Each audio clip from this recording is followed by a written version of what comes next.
All right, we've got Mark in Brampton, Ontario. Thanks for waiting. Hi, how's it going? First, I wanted to thank you guys. I don't know if you're the same ones. I called in there like 2.5, almost 3 years ago with my brother, and you guys gave me some real challenges that put my faith into doubt, and I've since done some research and stuff, and now because of the challenges that you put me under, my faith has been strengthened tenfold. Wow. You can actually put a number on it, or are you just guessing? It's a guess. It's just, it feels like it's about 10 times stronger than it was before. Hey, it could even be 100 times, 1,000 times stronger, but cool. It's a lot stronger. Well, you're welcome. Are you calling in so we can fix that? No, I'm calling in because I wanted to share with you what you challenged me on, and I can share with you because I want to hear your thoughts on some of these things that were revealed to me. Okay. Okay, so one of the things that was revealed to me, and it's funny, the way that I was going about this research, it wasn't coming to me because the internet, there's so much stuff on the internet, how do you know where to look?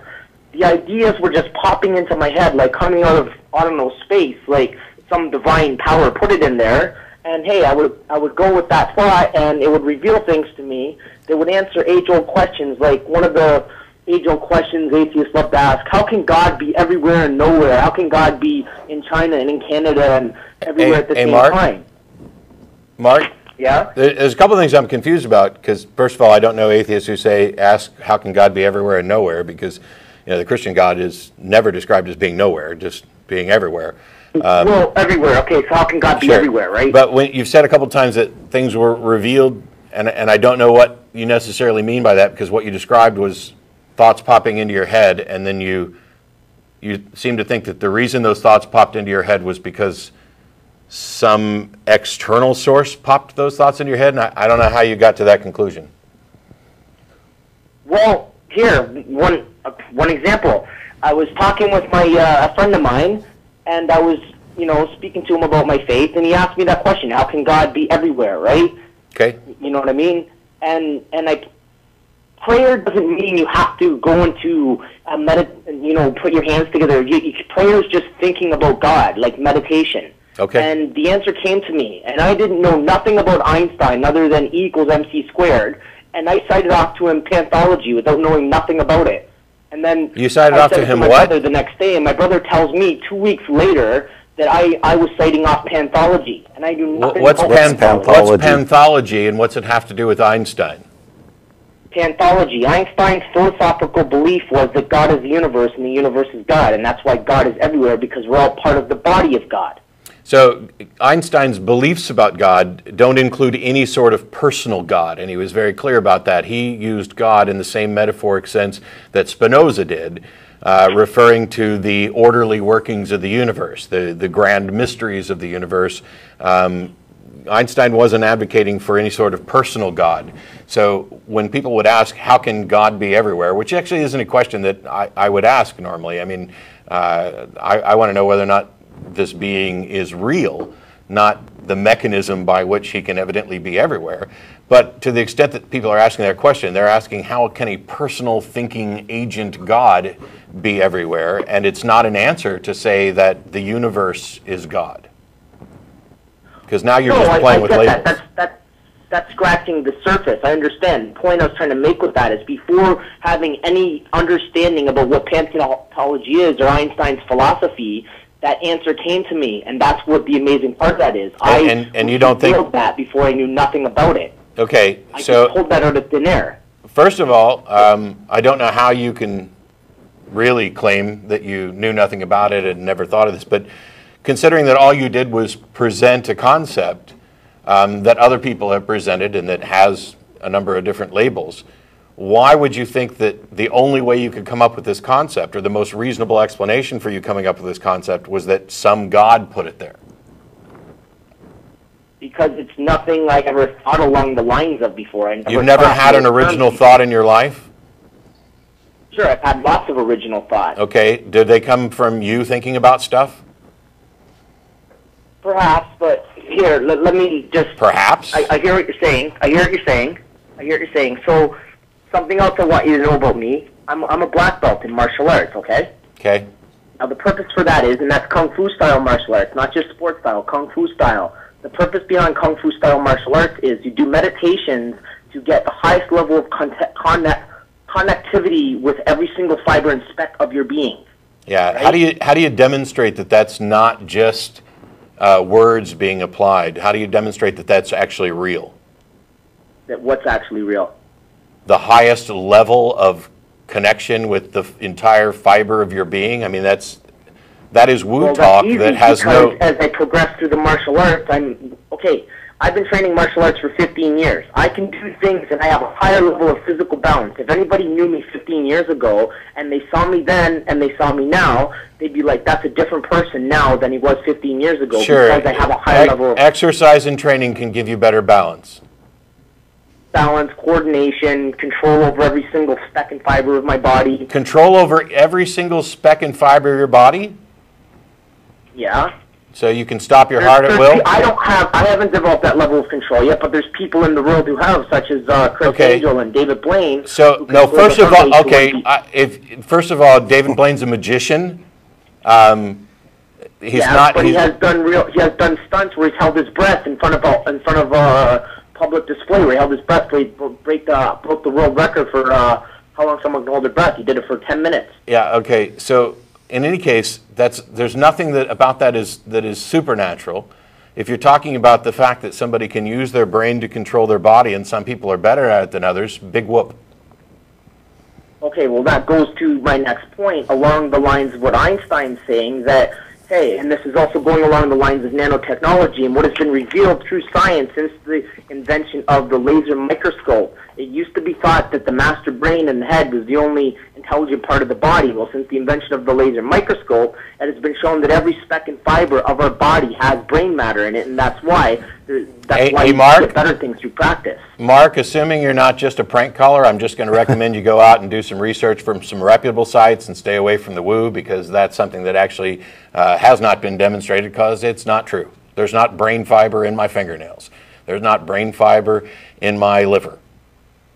And even if there was, it's not doing any thinking. Well, there's constant communication with every single part of your body and your brain. No. There's not communication in the sense of thought. Electrical impulses that tweak your muscle fibers to allow you to lift something or make a fist, that's not the same sort of communication that you're talking about when you talk about brains.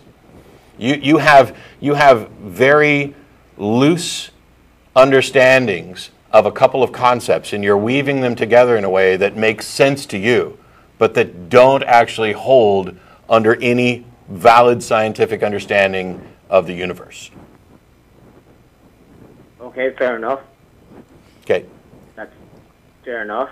I'm just saying, like, I've done all these some studies in different things like martial arts. I'm not a scientist by any stretch, but I am a welder fitter. To be a licensed welder fitter, you have to have a rudimentary understanding of atomic structure and particle structure, because that's how. Wait, you're a licensed what?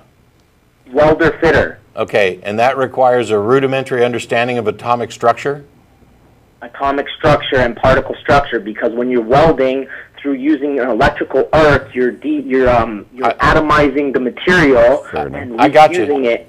I got you.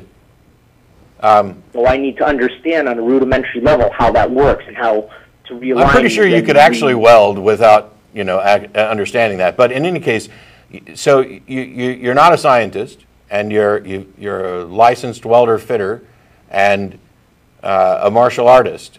And so your rudimentary understanding of atomic structure that you got in order to be licensed as a welder helps you understand the kung fu ability to control the brain particles in every part of your body?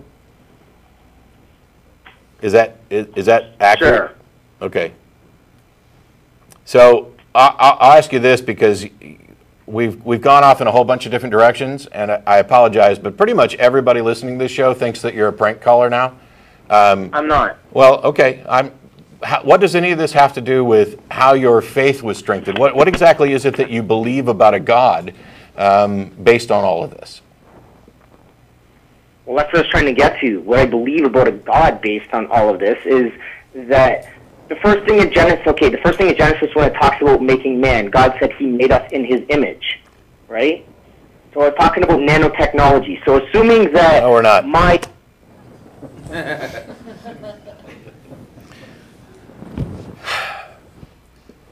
The people who watch things like What the Bleep Do We Know, who think that throwing out words like nanotechnology and quantum makes them sound more sciencey, it doesn't. It doesn't make it sound like you know anything more about the topic. And you know, first of all, there's the Dunning-Kruger effect, where you don't know how much there is to know, so you think you know a whole lot more than you do. One thing is that if you're particularly good at something, like Mark was probably particularly good at welding, assuming that it's all legit. Not only if he's particularly good at it, not only can he immediately spot the people who aren't as good, he can also spot people who are better, and he can probably tell you roughly where they are on the good to better scale. I mean, that's what happens when you have a sufficient level of understanding and expertise. I'm not a scientist, and I don't even have that level, and that was a crock. I mean, that was just a mishmash. It was almost word salad. Not quite. We don't necessarily have to go to like synesthesia, but well, and with some bunch of logical leaps too. Like he's a martial artist, and I think he concentrates real hard, but he leaps from that to every fiber and atom of his being, and you know, how do you tell the difference between just really concentrating hard and this other thing? Is it just something you're imagining that's happening in your body, or you know, what does that look like? Well, it goes back to what he was talking about revelation. He had a thought, and it doesn't seem like this is a thought he could have thought of on his own, so therefore some being had to put it there. That is an irrational leap, for which I don't think it's justified. I don't think it could be justified. One of the things that we've come to understand, it's the reason why science relies on methodological naturalism, is because we don't know of any mechanism by which we could prove supernatural causation. In order to determine how likely something is as an answer, you have to have examples of it in order to calculate the number of occurrences versus the number of potential occurrences. And that's how you determine if something's going to be a likely answer. And so if what you're saying is, I couldn't have thought of this, therefore God put this thought in my head, that is a fallacious statement, because you have concluded that this is the most likely explanation when you have no foundation upon which to say how likely it is, or even if it's even possible. And when we get this a lot, it's quite commonly called the argument from ignorance fallacy, which is, well, that is that I'm going to believe this until it's proven wrong. Mm-hmm. And that's what they're doing in shifting the burden of proof of, I've come to what I think is the best answer. And they fail to realize that it doesn't serve as an explanation, it doesn't tell you about anything, you haven't demonstrated how likely or that it's even possible. Yeah. But maybe if we collect up all those little brain fibers that are in all those cells and package them together into a brain, who knows? With nanotechnology. With nanotechnology, we will then be one with the pan-theology consciousness. Anyway. Okay.